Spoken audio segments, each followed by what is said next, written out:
Hello दोस्तों, मेरे YouTube channel में आपका स्वागत है। दोस्तों, आज मैं आपके लिए लेके आया हूँ मॉडल टेस्ट नंबर 4, यानी कि 3 पेपर मैंने पहले ही अपलोड कर दिए हैं। दोस्तों, ये जो मेरा मॉडल टेस्ट नंबर 4 है, इसमें मैथ और रीजनिंग से संबंधित 10 प्रश्न होंगे, जो कि आर्मी की विभिन्न परीक्षाओं में पूछे गए प्रश्न हैं। तो दोस्तों, मैं पहले प्रश्न से शुरुआत करता हूँ।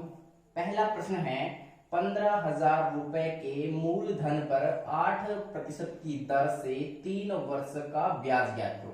तो दोस्तों, इसमें अपने को क्या पूछा है? ब्याज पूछा है, लेकिन ब्याज के बारे में ये नहीं बताया है कि कौन सा ब्याज पूछा है, यानी कि साधारण ब्याज पूछा है या फिर चक्रवृद्धि ब्याज पूछा है।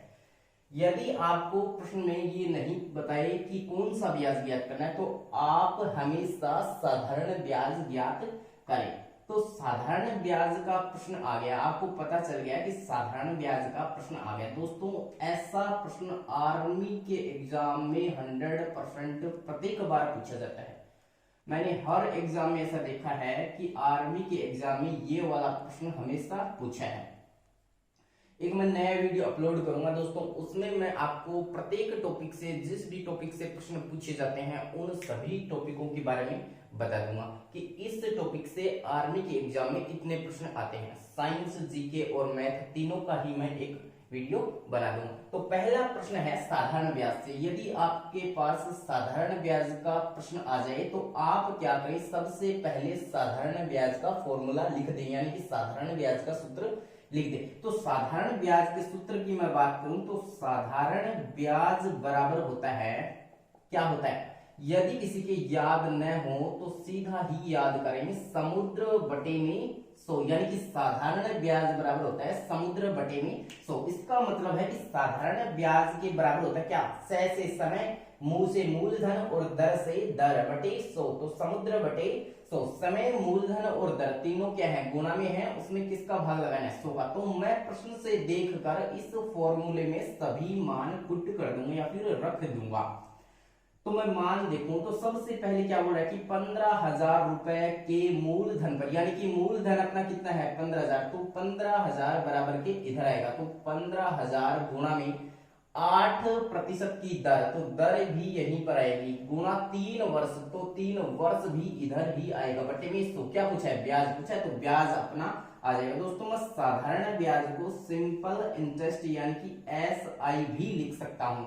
तो 2 शून्य से मैं 2 शून्य काट दूं। यदि इस 15 को 8 से गुणा करूं तो मेरे पास आ गया 120 और 1 शून्य ये वाला। फिर मैं इसको 3 से गुणा कर दूं तो 12 तिया 36, यानी कि इसका जो साधारण ब्याज आया है वो हो गया 3600 रुपए। वापस देखें, इस 2 शून्य से 2 शून्य कट गई, 15 को 8 से गुणा किया, मेरे पास आ गया 120। फिर मैंने उसको 1 शून्य और लगा दी, गुणा में 3 है।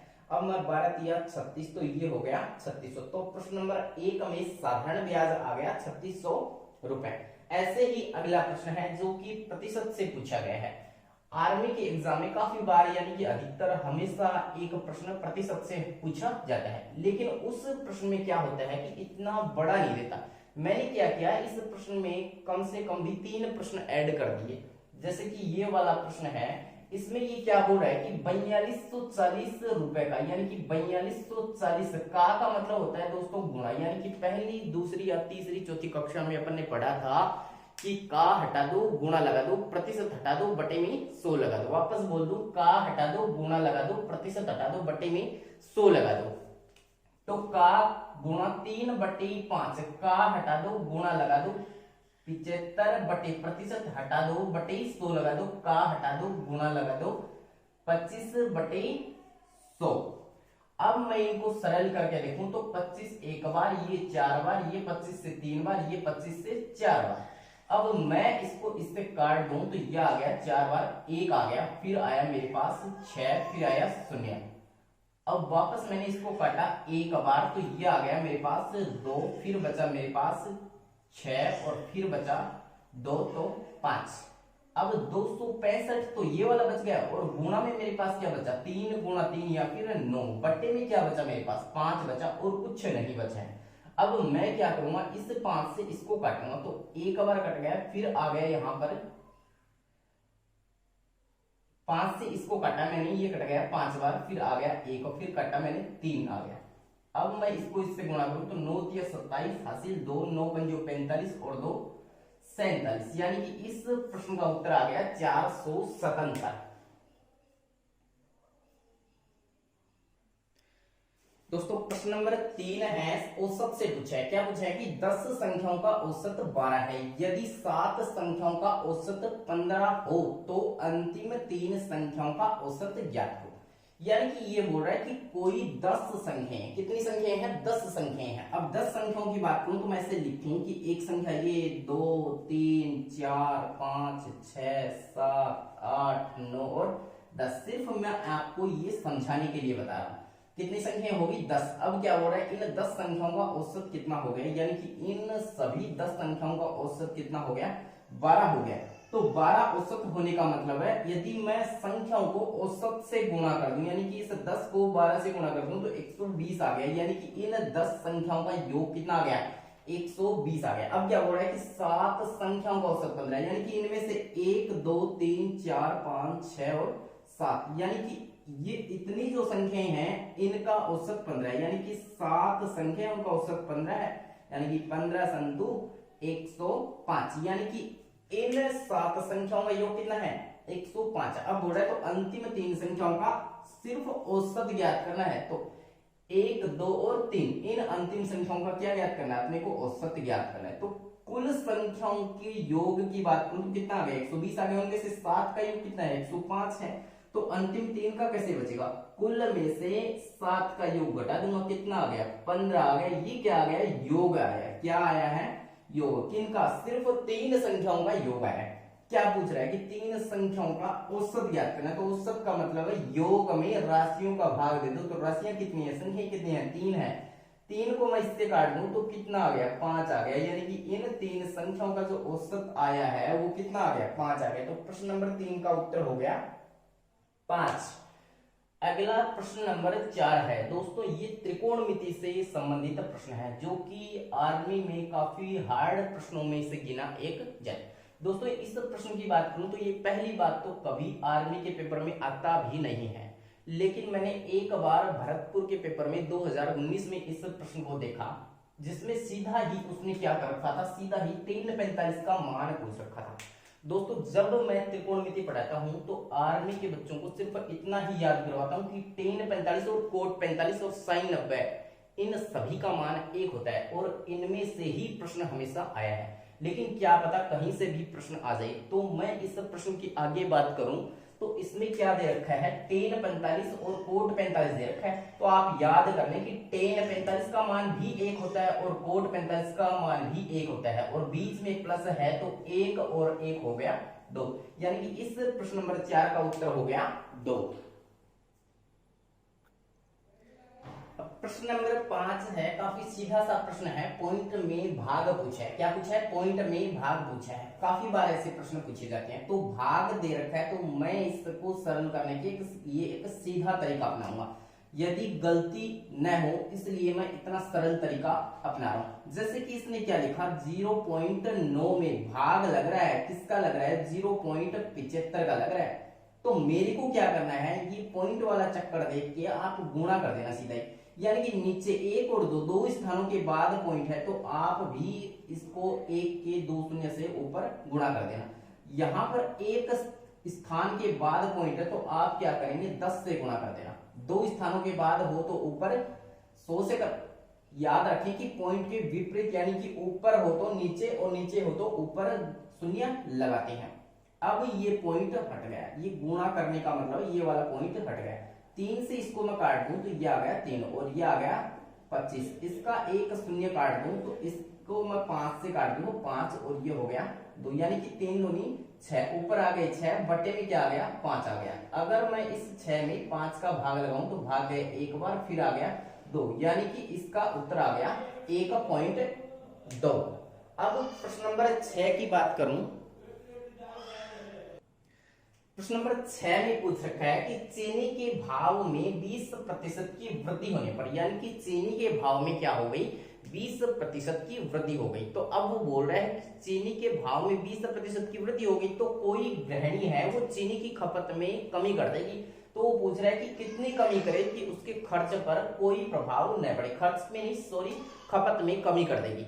यानी कि कहने का मतलब ये हो गया कि चीनी का जो भाव है वो 20% बढ़ गया। तो कोई घर में कोई व्यक्ति है या फिर कोई गृहिणी है वो बोल रही है कि हम खाना कम कर देंगे, यानी कि जितना खाते हैं कम खा लेंगे, लेकिन खर्चा नहीं करेंगे, यानी कि खर्च उतना ही रखेंगे।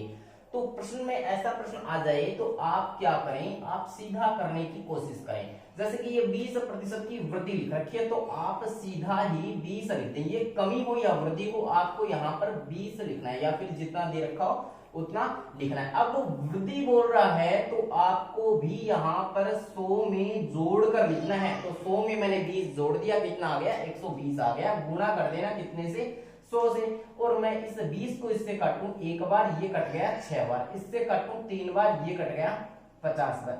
यदि मैं 50/3 को सरल करूं तो मेरे पास आएगा 16 सही 2/3%। इसका मतलब हो गया कि वो गृहिणी चीनी की खपत में कितने प्रतिशत की कमी करेगी, 16 सही 2/3% की कमी करेगी। तो प्रश्न नंबर 6 का उत्तर हो गया 16 सही 2/3% कमी। दोस्तों प्रश्न नंबर 7 है वापस त्रिकोणमिति का प्रश्न है। क्या बोल रहा है कि 345 प्लस sin 90। तो मैंने पहले भी बताया 345 का मान कितना होता है 1 होता है, sin 90 का मान कितना होता है 1 होता है। 1 और 1 को जोड़ दो कितना हो जाएगा 2 हो जाएगा। तो प्रश्न का उत्तर हो गया 2। अगला प्रश्न रीजनिंग से पूछा है। क्या पूछा है कि गैराज जो है उसका संबंध है मोटर कार से, और ऐसे ही वायुयान का संबंध किससे हो जाएगा। तो प्रश्न काफी सरल है, देखने में काफी सरल है, लेकिन प्रश्न में लॉजिक छुपा है। जैसे कि ये है गैराज, तो गैराज क्या होता है, मोटर कार जहां पर खड़ी होती है वो क्या होता है गैराज होता है। ऐसे ही वायुयान है वो कहां पर खड़ा होता है। तो दोस्तों वायुयान है वो कहां पर खड़ा होता है, तो ज्यादातर बच्चे इस प्रश्न का उत्तर करके आते हैं हवाई अड्डा। तो इसका हवाई अड्डा उत्तर नहीं होगा। कारण यह है कि हवाई अड्डे पे वायुयान खड़ा नहीं होता, वो जब खड़ा होता है तो उसको हैंगर से बांध दिया जाता है। दोस्तों याद रखें जो जहाज होते हैं पानी के उनको भी हैंगर से बांधते हैं। लास्ट में जब वायुयान खड़ा होता है तो वो कहीं पे उसको एक हैंगर से बांधने वाला आता है, वो उसको हैंगर से बांध देता है। तो वायुयान का संबंध सीधा ही हैंगर से हो जाएगा, न कि हवाई अड्डे से। दोस्तों 9 नंबर प्रश्न जो दे रखा है वो काफी बार एग्जाम में पूछा गया है, यानी कि ऐसे प्रश्न ही पूछे जाते हैं ज्यादातर। ये दोनों जो प्रश्न दे रखे हैं ये आर्मी में हमेशा पूछे जाते हैं, ऐसे प्रश्न पूछे जाते हैं। तो प्रश्न की बात करूं तो सबसे पहले ऐसा प्रश्न आ जाए तो आप इनके नंबर डालें, यानी कि ABCD जब याद करते हैं तो उनमें कितने कितने नंबर पे आता है। तो x की बात करूं तो 24 पे आता है, Q 17 पे आता है, K 11 पे आता है, F 6 पे आता है। तो मैं अब बात करूं, देखो इसमें क्या कर रहा है 24 से 17 आया तो इसने क्या किया, इसमें माइनस कितना कर दिया 7 कर दिया। 17 को 11 में बदलने के लिए इसने -6 कर दिया, फिर इसने -5 कर दिया। तो अब ये माइनस क्या करेगा 4 करेगा, यानी कि इस 6 में से ये 4 घटाएगा तो कितना आ जाएगा 2 आ जाएगा। और 2 पर क्या आता है B आता है, यानी कि इस प्रश्न का उत्तर हो जाएगा B। अगले प्रश्न 10 नंबर प्रश्न भी रीजनिंग से है। उसमें क्या पूछा है, इसने ये जो क्रम दे रखा है उसके आगे जो शब्द पूछा है वो आएगा। जैसे कि इसने क्या किया है, ये D दे रखा है, यानी कि D के बाद क्या आया F आया, फिर H आया, फिर J आया। तो कैसे आया, D के बाद इसने E छोड़ दिया और F लिख लिया, यानी कि एक छोड़कर एक अक्षर लिख रहा है। तो इसके बाद क्या आ जाएगा E F G H I J, तो K आएगा, आई जे के छोड़ के एल आएगा। यहाँ पर क्या आ गया एल आ गया। इसने क्या कर रखा है, ये 11 नंबर है, ये 10 नंबर है, ये 9 नंबर है और ये 8 नंबर है, यानी कि ये घटते क्रम में बीच वाले अक्षर को घटते क्रम में लिख रहा है। तो 8 के बाद क्या आएगा यहाँ पर 7 आएगा। तो 7 नंबर पे क्या आता है जी आता है। वाई का नंबर डालो तो 25 हो गया, W का 23 हो गया, U का 21 हो गया और S का 19 हो गया। इसमें क्या कर रहा है, ये 2 कम कर रहा है, कितने कितने कम कर रहा है 2 कम कर रहा है, -2 कर रहा है। तो -2 का मतलब हो गया 19 में 2 कम करें तो आ गया 17। 17 पे क्या आता है, क्यू आता है, यानी कि इसका उत्तर हो गया LGQ। तो दोस्तों ये थे 10 प्रश्न। अच्छे लगे तो पढ़ना और मेरे वीडियो के नीचे कमेंट में जरूर बताना कि आपको ये वीडियो में जो प्रश्न बताए गए ये कैसे लगे।